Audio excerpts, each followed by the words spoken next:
이 가격이 일반 원리에는 반하는 것이죠. 그게 이제 배부른 효과예요. 배블렌. 배부른 효과. 배블렌. 배부른 사람들은 그렇게 할 수 있겠죠. 베블린 이펙트.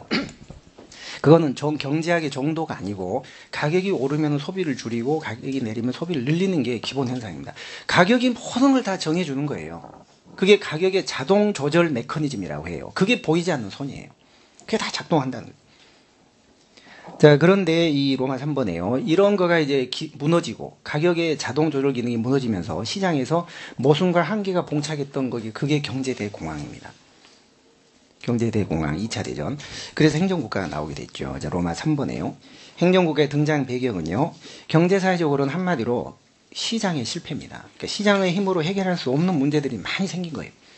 실업자, 빈부격차, 독점자본, 거기에다가 이제 2차 대전까지. 2차 대전까지. 자, 그 다음 페이지 보시면 우리 어제 공부했던 경제대공황이라는 게 경제학적으로 어떤 의미가 있냐. 어제 우리 공부를 했는데요. 근데 이제 경제대공황을 극복하는 과정, 그게 한마디로 시장 실패라고 하거든요.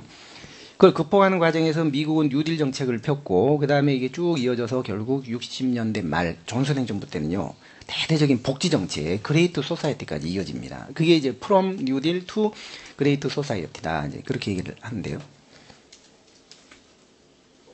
그래서 행정국가의 등장은 경제대공황 때문이었고, 이제 그때부터 정치행정 이론론으로 바뀌기 시작을 했죠.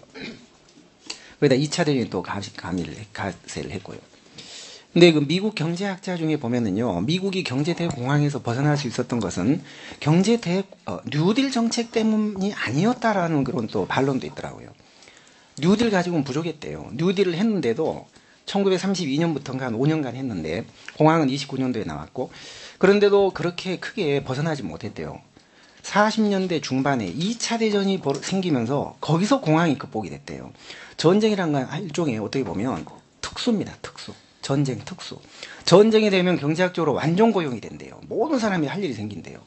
완전 고용이 되고 기업 무기 공장도 가동이 늘어나고, 전쟁이라는 거가 이게 과학적으로는 발명품도 많이 나온대요.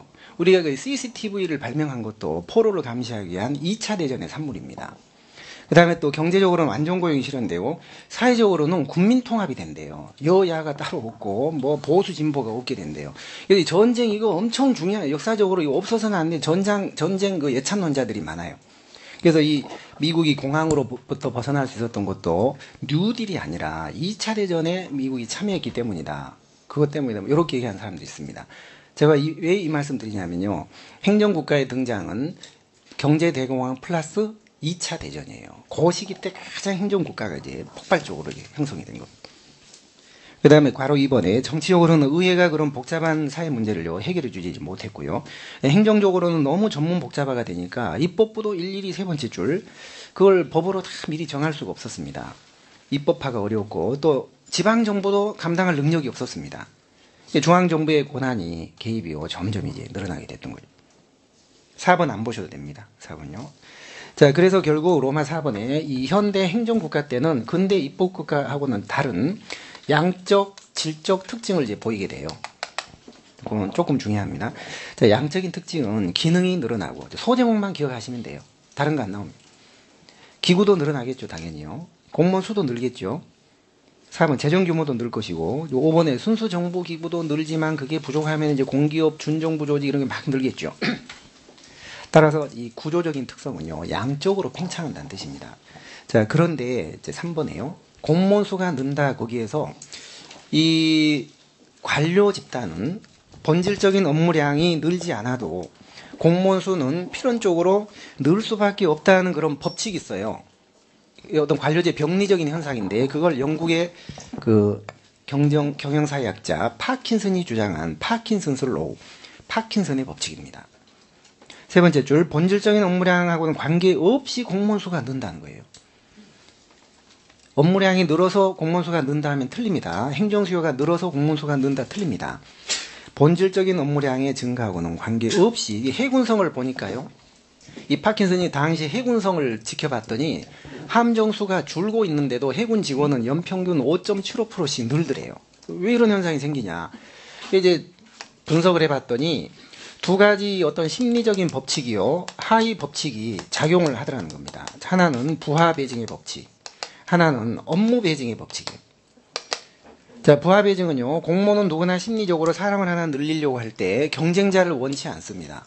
괜히 자기 동료 경쟁자 늘려놓으면 피곤하니까요.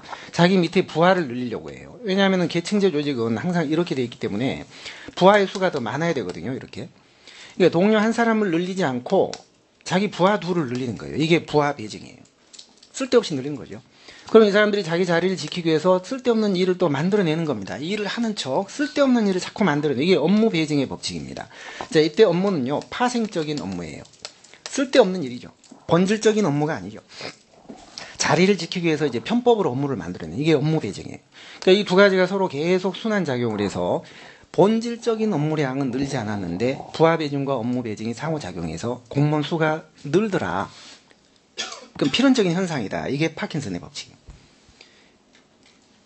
자, 뭐 이런 것들도 작용을 해서 공무원 수가 계속 늘고, 그다음에 4번에 재정 규모도 늡니다. 이건 주로 재정학자들이요, 재정 규모가 는다 준다 이런 거 공방이 있었는데, 는다는 학자들의 주장에 따르면 재정 규모도 이제 늘 수밖에 없다는 주장이 있어요.